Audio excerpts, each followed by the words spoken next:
కిరణ్ అబ్బవరం అన్న, నీకు నిజంగా దండం పెడతాన్నా.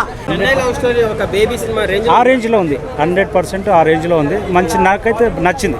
దెబ్బకే ఆరెంజ్ సినిమా కూడా మర్చిపోతారు. నిజంగా చాలా ఫీల్ గుడ్ మూవీ అన్న, చాలా ఫీల్ అనిపించింది. చాలా గౌరీ గారి యాక్టింగ్ కానీ మనోడు యాక్టింగ్ కానీ చాలా అంటే చాలా బాగా అనిపించింది. నిజంగా మనోడు ఎస్కే కానీ పీచులు చూస్తేనేమో కల్ట్ చాలా పవర్ఫుల్గా ఉంటాయి. ఆయన సినిమాలు చూస్తేనే కంటతడి బట్టి గుండు హత్తుకునేలా ఉంటాయి. చాలా ఫీల్ గుడ్ మూవీ, చాలా అంటే ఒక రోజా లేదంటే ఇలా సినిమాలతో పోల్చొచ్చు అనమాట. ఇంకా మణిశర్మ గారి బ్యాక్గ్రౌండ్ అయితే సినిమాకే హైలైట్. ఎమోషన్స్ ఇచ్చిన ఆయన వచ్చిన బ్యాక్గ్రౌండ్ కంటతడి పెట్టించింది. నిజంగా ఒరిజినల్ స్టార్ అని ఎప్పుడైతే మన నవీన్ గారు అన్నారు, కిరణ్ అబ్బవరం గారు నిజంగా ఆస్కార్ యాక్టింగ్ చేయడం అనమాట. చాలా అంటే చాలా బాగా నిజంగా గౌరీ గారి మధ్య మన కిరణ్ అబ్బవరం గారి మధ్య వచ్చే సీన్స్ అయితే మాత్రం చాలా కెమిస్ట్రీగా అనిపించింది. బట్ ఇందులో హీరోయిన్ వైలెన్స్ అనేది చూపించారు. అప్సెషన్ అనే సినిమా వచ్చింది కదా, ఆ విధంగా కొంచెం హీరోయిన్ సీన్స్ ఉండే అనమాట. నిజంగా చాలా బాగా అనిపించింది. ఓవరాల్గా నా వరకు చూసుకుంటే బేబీ సినిమాకి ఏ మించిపోకుండా అంతకు మించి ఒక ఫీల్ గుడ్ మూవీ అయితే అందించారు. చాలా ఎంత లవ్ ఫీల్ అవుతాం, అంతే ఎమోషన్ ఫీల్ అవుతాం. నిజంగా ఈ సినిమా ప్రమోషన్స్ కి మెగాస్టార్ వచ్చే అంత కంటెంట్ ఉందా? నిజంగా కంటెంటే కదన్నా, చాలా అంటే చాలా బాగా అనిపించింది. మెగాస్టార్ వచ్చి కంటెంటే కదా సినిమాలో ఉంది.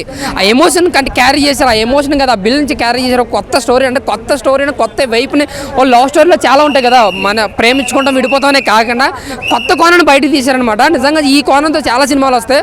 సో కిరణ్ అబ్బవరం గారికి ద మైల్ రామ్ మూవీ అనమాట. ఈ హ్యాట్రిక్తో కూడా మైల్ రామ్ మూవీ అనమాట ఈ సినిమాతో.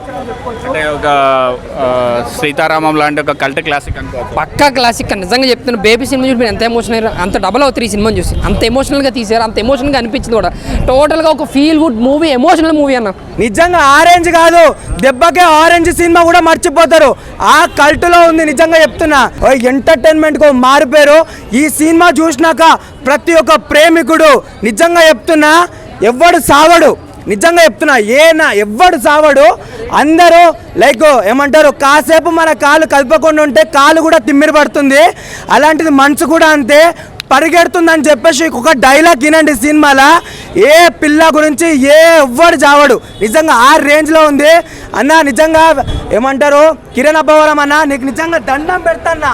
నీలాంటోడు ఉండాలి. ఎందుకనంటే మేము పెద్ద హీరోల పేర్లు చెప్పుకొని బతుకుతున్నాం. నీ ఫేవరెట్ హీరో అంటే ఎవరంటే ఆ పేరు ఈ పేరు చెప్తున్నాం. కానీ మా ప్రేక్షకులని అలరించడానికి వచ్చిన దేవుడు అన్నా నువ్వు.